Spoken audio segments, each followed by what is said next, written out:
एका दुष्टचक्रात अडकल्यासारखं झालंय. नक्की काय करतोय, कुठे जायचंय आणि कुठे जातोय याचा तुला मुळी थांगपत्ताच लागत नाही ना. मिळतील. आज सगळ्या प्रश्नांची उत्तरं सापडतील. आता लक्ष देऊ नये. एकदा एका हत्तीला लहानपणी साखळ दंडाला बांधण्यात आलं.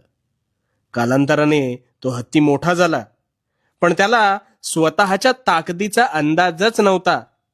त्यामुळे स्वबळावर जिथे तो साखळदंड सहज तोडू शकत होता, तिथे नकळत त्याला त्यात स्वतःला बांधून ठेवण्याची सवय झाली होती.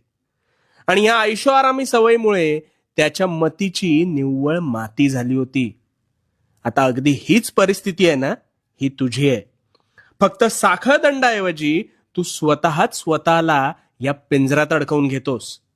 त्या पिंजऱ्याच्या मैफिलीत तू इतका रंगतोस अथवा रंगला आहेस की तुला निव्वळ महिन्याला अपेक्षित पैसा मिळतोय, तेवढ्यापुरता सगळं भागतंय आणि म्हणून तू स्वतःच स्वतःला विसरलायस आणि कुठेतरी त्या अनपेक्षित दुष्टचक्राच्या स्वाधीन झालायस. आणि तरी अशात लोकांना, समाजाला दिखाऊपणा करणे हे तुझं मात्र काही संपलेलं नाही.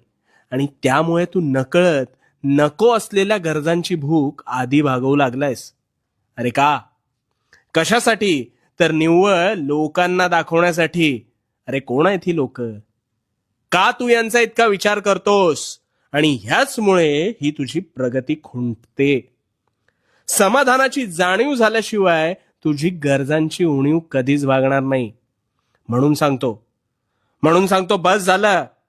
तो पिंजरा तोड आणि लोकांच्या अपेक्षा, अवास्तव निरुपयोगी खर्च करण्यापेक्षा वास्तव स्वीकार. स्वतःला ओळख.